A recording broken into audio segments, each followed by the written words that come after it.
Everybody, we are back for our founder chat today. So we have Jane from Glimmer Wines that's going to join us.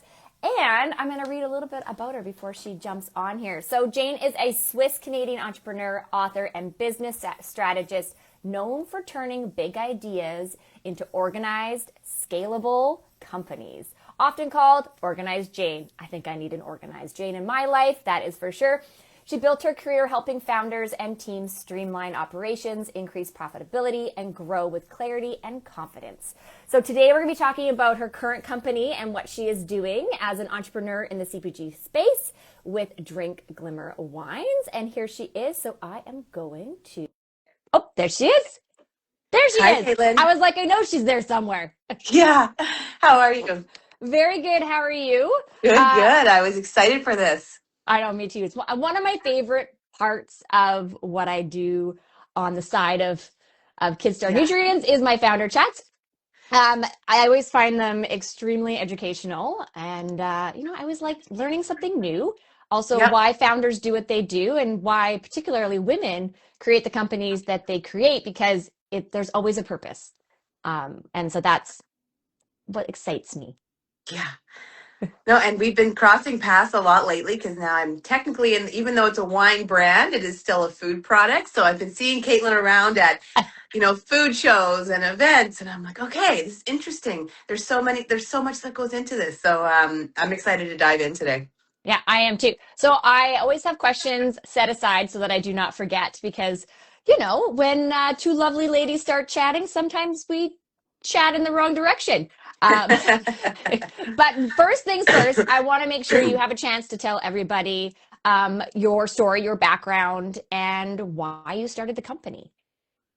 Well, I think you did a great introduction, and it was you always, as a woman too, when you hear your introduction, you're like, oh, that's too big, and I didn't really do all that, but I have done that also. It's so interesting, and I spent a lot of time first in corporate, and then in consulting, and then started Organized Jane, which primarily was helping women-owned small business owners get their back end of their business organized. I love that, but a few years ago, my drinking habits changed. I was telling everyone how to be more productive, but then alcohol was making me less productive. So I had this great non-alcoholic wine actually in Whistler that was from France. And I was like, wow, I want this. And I couldn't get it. And why is there nothing local? And why is this space, why is there not more options? As I loved going to events, and people used to call me Champagne Jane. I loved it, but I didn't like the hangover. So I wanted still to be part of that. And that's where this whole business started. Like, I'm not an expert in wine or CPG brands, but like you said, the passion was there and the idea. And I was like, we need to bring this to the market, and we need to help other people feel included at events too. That's why it was all started. I also love champagne.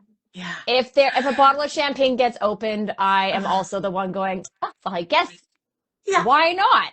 But you're Yeah. right, and sadly, as we age and get older, it's different the next morning. Like, and when you have kids, like that is probably, if anybody out there has ever been hungover with small children, um, it is the worst feeling in the entire world, and you second guess all your life choices. And it's not even that you drank a lot; it's just that it hits you differently, especially when you're sleep deprived and all the things. So that's why I was also very excited to have you on today, because having other options and Yes. also being included in the room, because yes, a lot of people are drinking at events, and if you don't want to drink, what do you do? Yeah. Yeah. And that's kind of like when I first met you too. You were like, hey, like the options for iron didn't taste good for kids. And I had twins a year ago, and I had the same thing. I was like, why my preemie babies, no iron that tastes good? It was so hard to give it to them. So you found a need for this. So it was really giving people options. And now I think I met you at a forum event, but I went to an event a few years ago with the forum, and there was no non-alc options, and I felt not included. So now when I went to these events, everyone's like, thank you for having Glimmer, because we can have a drink. So it really Yes. is to make everybody feel included. And I think a lot of our products that women create too are really that, like sharing things that help other women. And that was really, ours is more, women and men, whoever can drink the product, but it really is to bring that inclusivity, and everybody at the table can have a cheers. Yes. Yes. No, I love that. I do have one of your newer products Oh, the on my can. counter, which I'm excited to bring on in a bit. But I needed to ask you a few questions about what de-alcoholized Yes. wine is versus non-alcoholic versus, just a premix. Like where the categories all fit, I guess. This is a great question, and I think it's really important because our job is to educate consumers on this because a lot of us have had really bad tasting kind of apple juice that we bought at the store, and we tried to serve it, and that's kind of, it's not even wine, it's juice mixed together. And that's in the label in Canada too. If you can't put a non-alcoholic, wine just means there's no wine in it. It's just juice essentially. So our label says de-alcoholized because it went through the whole winemaking process. We had like a lot of R&D into it because we had a wine sommelier, food scientist on our team. And then the alcohol is removed there's a few processes to do that, but ours is a really revolutionary process that keeps the flavors and the mouthfeel. So then it's de-alcoholized. And that's not a common term. People don't know it, but as of food regulations, we have to have that on our label. We can't put non-alcoholic wine on the label because it isn't. It actually was alcohol at one point and removed. So that's the difference Right. between those two. And then you'll also see mocktails on shelves, which really is mixtures of juices and ingredients. And a lot of them can be high sugar. They're getting into a new ones that are getting a lot better and some functional ones as well. So the mocktail RTD, like smaller drinks, are really getting popular as well. But there's different sections. And it's really hard because a lot of people will say, I've tried non-alc wines, they're not good. But was it really a wine? Or if it was, maybe, they're improving. So we're really trying to educate the consumer exactly on that point, Caitlin. Because I'm looking at it going, the product in front of me is 0.4%. Hmm. So yes, so there is alcohol in it. And then I was like, oh, I wonder where the threshold is to be just non-alcoholic. And I do think that, what is it, a few years ago, the government of Canada did decide to make that statement that you said it has to be basically juice to be Yeah, non-alcoholic. And I know a few brands got caught in it going, oh, yeah. but we're under X percent. And they were like, no, no, no, you got to change it. So it's very Yeah. interesting. Oh, and as like you're in the food space now too, and there's so many regulations. So a lot of people are like, "Oh, you're so lucky you're not an alcohol because you don't have to deal with the alcohol laws and stuff." But actually, the food is so heavily regulated in Canada, especially. So we have to comply and label requirements and whatnot. So it is, you can put under 0.5% or we put 0.49%. Could still be a trace. There's usually less than in Robitussin or kombucha or whatnot, Yes, but we yes. still have to literally put that on our label because it was once alcohol and that has been removed. But it's such a good point. And now there is technology to actually totally remove. You can have zero point Wow. 0.0. Yeah. And like a company in French Bloom, you will see a zero point 0.0. So there is actually technology. It's even harder because the stripping process is more intense, and we're not doing that yet. But there is other options coming as well. Oh, okay, that's Yeah, very cool. And like, yeah, because as you were saying that, of course, as you're stripping things away, and like you said before, then the taste is also yeah, compromised. So, like, it'll be interesting how the technology moves from Europe into North America to yep, see, or are we going to reinvent it on our side? yeah, It's I love the food science side of everything. So every time someone's like, "Well, I'm using this process now," and I'm like, "Okay, I need to know more." yeah, yeah. I feel like you really need to meet our food scientist, Janet, too, because our team is really unique. And the food science side is so interesting because it's a wine, but it really is a food product now, as you mentioned. Like we are bringing ingredients back in, we're creating the mouthfeel. There's so much that goes into it now in terms of like the food side. Yeah. Oh, I love it. Yeah. So when you're thinking about new products or Yep. even the first product, which was in glass, Yes. I also ship glass products around, and it is a whole other level of logistics. We do it because we don't want ours in plastic, but you were able to come up with a Oh, can version. oh, it's beautiful. It is, isn't it beautiful? It is beautiful. I was like, it's so bright in my office. It is glimmering as well. Yeah, it's Um, beautiful. so when you're looking at new products and new innovation, do you have do you have a systematic way of doing it, or I guess what was your idea to go to the can? I'd like to say we have a really organized, systematic way, but we don't. We just listen to our customers, and we do a market research, testing on different packaging options. Like cans are portability, so that's the big thing for us. Golf courses, Oh, hotels, like yes. spas, like, and just that portability aspect was really, people were asking for that. So we did a trial with the cans. It's very difficult to put a wine into a can and have it taste good. So it was really a test for us too. It took a year to do this. And the shipping, unfortunately, it's lighter, but it's still a sparkling carbonated product, so it can still blow up as we've learned with shipping. Shipping products and distribution, that's my role. I'm in the ops role, but it is so challenging, Caitlin, and I feel like you know this as well. But I thought there'd be some solution and it would be easy, and this would I can handle this. I used to like work in construction materials and transport like concrete, like trucks all over the city, and I'm like, this is much harder. If Yeah, it's and my stuff's not carbonated, so I don't have to worry about it, compressing and exploding. yeah. But yes, glass across the country. So for us, we Oh, can't ship certain products through certain channels in the yeah, winter because they can't freeze. yeah, So, depending on where you live in Canada, we yeah, actually cannot service you between November to February. And yeah, this year it was even worse because it was warm, but then it got cold. yeah, So, you have like last week in Alberta, it was colder than it should have been. And so then we had to go, okay, well, now we have to watch what we're sending and where we're sending it to. No, you would think that there is some magical thing yeah, because we live in Canada and we yeah. have coast to coast, different weather, different shipping. No, it, No, it doesn't exist.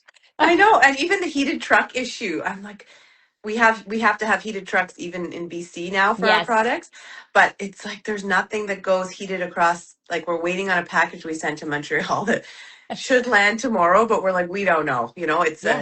It's just a sample, not a customer, but we can't risk sending it to customers in the winter. No. And even our partners who are doing online shipping for us, they're like, okay, we've shut it down. There is another partner who's now offering some heated shipping, but I was amazed by that too, the heated shipping. Especially because you Yeah. think that as a northern country Yes. that we have already and so like and this gets so I had previous founders on and one of them is refrigerated products Yeah. and even she was like this should be easier Yeah. getting out of my province should be easier than it is. It's just refrigeration. Yeah. And I'm like, yeah, I No. know it's This is I'm glad you brought this up because it is one of my daily challenges too, is just thinking about this and like, why hasn't anybody solved this? And I I don't want to solve this. I want somebody else to, but and then give me the solution. I want the exactly. solution. I want someone to Yeah. come to me and be like, we've done all the work for you Yeah. and you're going to do this. And I'm like, Yeah. yes, yes, I am. Yeah, so we are looking at options if we expand, if there's other like into different countries, what's their solution and Yes. whatnot, because there does seem to be other options out there, but it's very interesting. Yeah. And I'd have to say, even though you say it's not sophisticated, the customer's always right. So Yeah, your process of how you do your product development is the best process. yeah, We do the same thing here. We hear well, thankfully the parents and kids are so truthful. We know yeah, everything about the product. We get a wide variety of love it to hate it because kids are unique, just like adults. yeah, So we hear everything, and as we make new products, we're like, okay, this flavor profile definitely works. This one is less inclusive. Let's make it happen. So I completely agree with you. Your process is perfect. We're gonna say it's the most sophisticated process out there. yeah, Uh, yes, yes, so I wanted to also ask you, since we talked about supply chain, we talked about product development. I guess yeah, my next big thing is, challenges. So like if you started this company tomorrow, yeah. is there one thing that you would change? I get a variety of answers on this, so I love it. And the first thing I would change is I probably it's food products and is really capital intensive, and you need 10 times more money and 10 times, like, it is.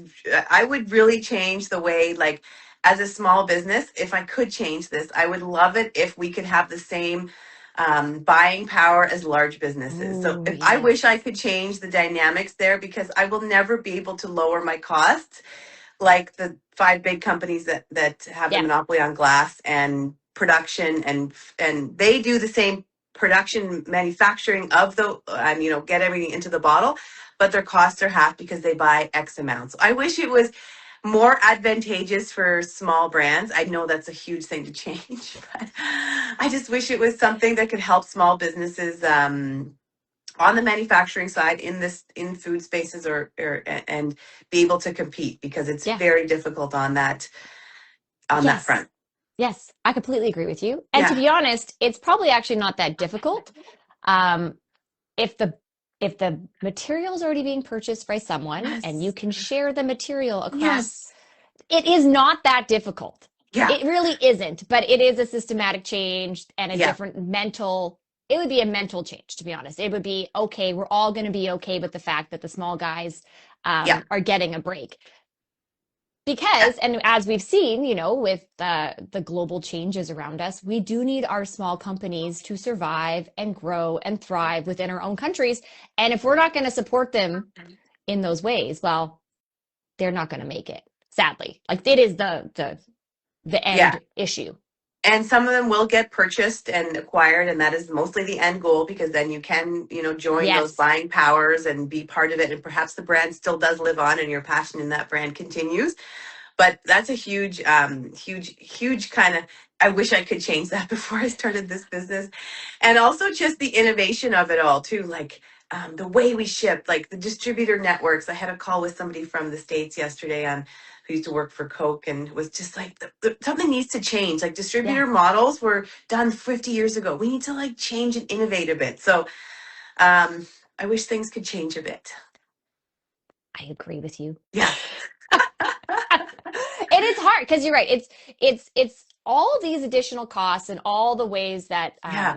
business is historically done costs the consumer money. Yeah. So ultimately, it ends up on the consumer. Of course, it's very expensive for business, small business, but it ends up on the consumer side because Yeah. someone ultimately has to pay for all those pieces. And Exactly. that's what's hard is like someone like, well, your products are expensive. Well, yes, because of this network that I'm Yeah. currently bound to. Yep. It is the result, which is it's the reality, but at the same time, I agree with you. Like, how do we get to the point where we can have these cost savings without Yes. having to be purchased or at that level? Yeah, because there's so much about having a great cash flowing business, and supporting Canadians that have these businesses for 20 Yes. years, but it is difficult I didn't realize it until I'm in it, how expensive and how just capital intensive Yeah. these if you have a manufactured good is, and you are really tied to those costs, because it is inevitable. You have to create this product, and Yep. your costs are this. Yeah. It's So true. And so one of my favorite responses that I got from a founder chat, I think it was two ago, yeah. she said she wished she had a sugar daddy. And I I was think like, you kind of yeah, need a that sugar sounds daddy. great. Yeah, Yeah. you need some sort. And someone else said to me, they're like, I wish I knew how much money it was going to cost me. Yep. So I Cost. got it up front because she's like, Yep. now I'm chasing the money. And if I had it already, then it would be fine. And, I've done a lot of pitches in the last few years for funding. Yep. And I have noticed that many companies of a different gender, they ask for money with an idea. Yeah. I And know. we seem to ask for money once we have a viable business.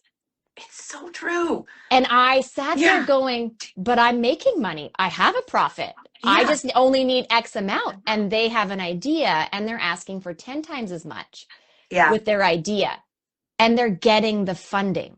Yeah. So I just keep Uh, thinking, besides the fact that there's a lot of different things when you're pitching and what we're saying is different and there's lots of things that are occurring, but I keep thinking to myself, why is it that we're not asking for money with ideas? it is that's such a good point, because we always feel like we have to prove it first, but yeah, which I kind of agree with. I like these cash flowing. You have a proven concept. Now you're at, like what Glimmer did. Now we're asking for, we just closed a raise, but we're gonna and Yes. and I'm always conservative. I'm like, oh, we only need this much, but really this double would help us get to here, right? So Yes. I think we need to have more founder chats with women too and be like, no, let's look at what so you're not constantly raising too and wasting time, and Yes. not wasting time, but like there's so much that goes into it. Oh, it's So a whole job on its own. Like it having really founders, is. when you're looking for funding, it is a full-time job. Yeah. And as you know, especially because you're on the supply chain side and the logistics, Yeah. that is a 24/7 thought process. Yeah. Like everything from pallet configurations to Yeah. shipping to, okay, now I have to make sure the trucks that are coming in are compliant. And it is a full-time Yeah. position, but you're Yeah. also the founder I know. and you're also looking for funding. It's interesting dynamic, but I think you're right. We need to talk about money more, because and also so other people know how much it takes, because I didn't really have this. I was like, oh, it's going to cost maybe 250,000. No, it's like way more than that, right? So you need to really be thinking in the millions, and Yes. having a sugar daddy wasn't a bad, like, it's just like you need someone to keep funding it. It was my favorite response. I was I like, know, I yes. kind of like it, but I'm it's, like, I want this. Where's my sugar daddy? yeah, or an investor that is like Yes. really a woman or man or whatever, like just that you have to be able to pump money in when you need it to, Yeah. if a big, like, if a large contract comes and you have to produce that inventory immediately, that's when you need the money. You can't be like, actually, I got to go do a raise. It's going to take 4 to 6 months, but I'll get back to you, and you lose the contract. So It's true. Yeah. yeah, And we have good government programs, yeah, but they also cost, they also do have high interest rates and they yeah, are supporting entrepreneurs. But again, it's not immediate. So you get that no, contract, then you have to go, then you have to apply, and then you still have to be approved. So yeah, yes, I do agree with you. Having the financial side secured yeah. before you get too far is probably the safest option and the smartest option so that you can ensure that the company grows, because as we know, most companies don't close because they have a bad product. They close Yeah. because of money. Yeah. And I always say it takes 10 times more than you think. And I think maybe we need to start asking for that 10 times more. We should. Yeah, in the beginning, because it really, there's so much that you don't even think about that comes into it, especially on the And like little regulatory side. things and Yeah, little things. And you're like, how does that cost $10,000? exactly. Yeah, I know. It's eye-opening. And I come from a like consulting side where your margins are great because you're doing it, the work, Yes. right? Or construction materials. I was like, great margins. And now this business, I'm like, look, where's our margins? Well, and food has, because Lowest. you're consuming, yes, because you're consuming it daily and normally Yeah, at a higher rate than other yeah, products that are, sitting on the shelf a little bit longer. But also then you have shelf life issues and exactly. you have smaller margins and it's really Yeah, based on volume yep. and, you're getting hit at every corner. And then you have distributors, then you have the shelf space, then you've got the marketing spend. And Now I'm people like, are what am like, I doing? I'm like, oh yes, all the things, all the things. My Yeah, favorite is I was part of Venture Park a few years ago, the accelerator, and the same conversation is, where's your budget? What does your budget look like? How's yeah, your budget looking? And every time I see, he's probably watching this too. Every time I see him, he's like, well, how's your budget looking? And I'm like, it's created. yeah, I'm like, it changes every day. yeah. Because it's true, it does. It is such a fluid aspect to your company. Money changes, all the things. It's Oh, definitely right now I'm working with our CFO too on our budget and forecast, and it's like it is going to evolve. It is going to change, right? And we're working through sell-through rates and all of this, which is really you learn in the CPG space that is so important too, because that's the number that is how you make money and how the customer makes money, or your yes. client, how they sell through. So it's so interesting, and it's ever changing. It's going to be an evolving budget and template, but it's so interesting to versus traditional businesses, which I'm used to working in. It's like I had the budget was here. We looked at it every month. Here's our margin, and it was easier essentially, and this is very challenging. Yeah, it is. Yeah, And I don't think anybody should sugarcoat it. It is hard.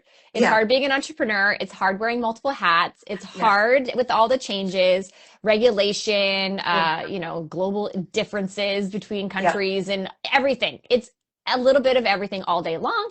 And, especially when you try to go to work and have work be at work, and then you come home and you have a family and you have small yeah, kids, or, wearing the multiple hats and trying to like I only separate it to an extent. Obviously, the kids know exactly what I'm doing, but Yeah. trying to, when you're with the kids, be present. And then Yeah. at work, be present. And then, you have your cell phone there and you're getting messages from the kids being like, okay, I'm here now. Can you come pick me up here? Like Yeah. I think it's like an extra layer where you're Oh, like, yeah. okay, now your mind is full. Oh, it's always full. Yeah. And just anybody who has their own business. I had entrepreneurial parents too, like they started a dairy farm and then a fishing resort, but it was just like you always have to, like, you never get like a March break or a vacation. And in corporate you did shut off a bit more. Even in consulting corporate you still took your weekends. And it's, as an entrepreneur, you just always, you want to be doing work because You do. it's really your other part of your life, right? And you're doing it to help making sure kids get better iron supplements, which is so important. I didn't realize how important it was until I had preemie babies. So I'm like, it Yeah, is so important. yeah, And I want to make it so that everybody at the table can have, so we just, it's a something that I don't think will ever change in entrepreneurs. I agree. I Yeah. definitely agree. And when you said your parents were entrepreneurs, my mom was as well. Yeah, I met your And mom. right now it's pretty funny. So there's like that meme or whatever going on social media where people are randomly stopped in like spots and on their phone. Have you seen this one where it's like, No, oh, spotting an entrepreneur? They're like in some random spot, like on their trying to solve computer. something on their phone, like trying Yeah. to like figure it out. And I laugh every time because I'm like at a sporting event, like, or trying to get the kids somewhere. And then an email comes through and they're like, just check it right now. And I'm like standing in some corner. I'm like, okay, yeah, this is good. This is good. I've solved this. And I'll have to send it to you because every time I laugh my head off and it's like, how do you know you're with an entrepreneur? And they're like Oh, off against a wall, trying to like in some random spot, trying to solve a problem at, I feel like 7 o'clock at night. I've seen something similar too, where it's like, oh, living with an entrepreneur. Oh, I just got to write 2 more emails. Oh, I just got to do this. And literally, I say that every day to my husband. I'm like, okay, I'll go on a walk. I just got to write these 2 emails and I'll meet you, right? It's always like, I Exactly. just got to do these 2 more things. Yeah, Or it's that have a call in 2 minutes. Be quiet. exactly. Yeah. Just everyone be quiet for a few minutes. I just have a quick call. And then if you also live with another entrepreneur, it's always like fighting for, but I have a call, but I have a call. And like, it's very interesting. Yeah, Yeah. no, I love it. Yeah. And you're right. It will never change. And I think that's the best part about entrepreneurship is Yeah. that we are doing it for a reason. We love what we're doing. We're driven for that purpose. And we do love it. As hard, it is hard. Don't get me wrong, it's hard, but we do love it in the end. Yeah, we do. And like now, as we grow, we have teams, and like I'm so passionate. All I want is for my team to like, we're founders, we're partners. We want to like succeed together, and like we're creating jobs now for people, and like they're so excited to work with us, and that's a different level as well, right? So it's It is. now you're like, okay, I was really passionate about it, but now we really want to support everyone we work with as well. So it's growing, and it's, I do think, yeah, the small businesses, well, Canada's built on small businesses too. So we need to kind of keep that going. We do. We need to foster it. Yeah. So my last question for you Yes. is, Yeah. where do you see Glimmer Wine in the next 5 years? And I want big idea. Yeah. Well, we really, we had a strategy meeting. I think it was last year. We were at Miku Restaurant. We're like, we want to be it. We want to be the like the Dom Perignon of the non-alc market or the de-alcoholized wine market. So we want to be the one you're reaching for. It's premium. We want everyone to know it. You go to a restaurant, you order Glimmer, and it's part of your celebration. And it's premium. It's just a staple, and we really want that brand to be there. And 5 years, it's sustainable or achievable, I say, because we really can get there in terms of that, Canada and beyond. Like, you are reaching for Glimmer. It is the one you're bringing to parties to be a really nice, treat. Your realtor, you buy a house, you bring a bottle of Glimmer. So Yes. it's really, we want that to be part of a celebration. And it's just one of those common brands that you're now reaching for and has a seat at the table. I always say, like, it is there. There's no more like, oh, you want a de-alcoholized wine or non-alcoholic? You don't get a look. It is just like, here you go. I It's, love it. yeah, I love that's it. our big vision. Well, I will support you in that vision. Yes. Because I like doing you have, let's say you have one glass of alcohol wine. I like to then move on and just, Yeah. down there, down good. I only needed one. Zebra And, striping, they call it. yeah, I, Yeah. I heard you say that at one of the events, and I was like, I have to look this up. I know. We're going to do some social media on it because it's a big thing. Some hotels in New York, like really fancy ones, even like have it on their menu, zebra striping. So you can like have have Oh, I a, love yeah, and that. then mix it. So you can just, yeah, Yeah. one alcohol, one non. No big deal. Wow. I love that. I love that. Yeah. Okay. So how do people follow you? I need your socials. Yes. So Drink Glimmer Wine is the easiest. I'm Organized Jane, but I also have the link to Drink Glimmer Wine on there. And we are just happy to chat. Our DMs are always open. Our other founder, Marina, is always on her DMs too, checking. And we really are a social brand. So we're really happy if you tag us and look us up. And we'd love to get Glimmer in your hands. Love it. And then also, if you're in Vancouver, Yes. in-person stores. I think I got this at Legacy, is what I believe I got it at the Legacy liquor store. Yep, the Legacy Yeah. has cans. In Vancouver, you have about 100 retail outlets, or I'd Ooh, say a lot of private liquor stores, not the BCL yet, but all the private liquor stores. And if not, let us know because we can go reach out to that and say, perfect. hey, they'd like to stock Glimmer. But Also, Fresh if Street the Markets, yep, I was going to say also if BC Liquor is listening, why don't yes, you have it in your please pick stores? up Glimmer. It is a local company, BC Yes, Liquor. yeah, We need to yeah, yeah, support local, support our women entrepreneurs, yeah, and exactly. support alternatives. Yeah. And yeah, and then we're supporting also the small independent liquor stores too, and the grocery stores. So yeah, we want to be everywhere. So let us know if there's something close to you where we'd like to stock Glimmer. Perfect. Thank you so much, Jane. I Thank appreciate you. taking the time today on the Founder Chat. And I will see you at the next event. I'm looking forward Yes, to reconnecting. exactly. Thank you, Caitlin. Thank you. Bye, everybody. Bye.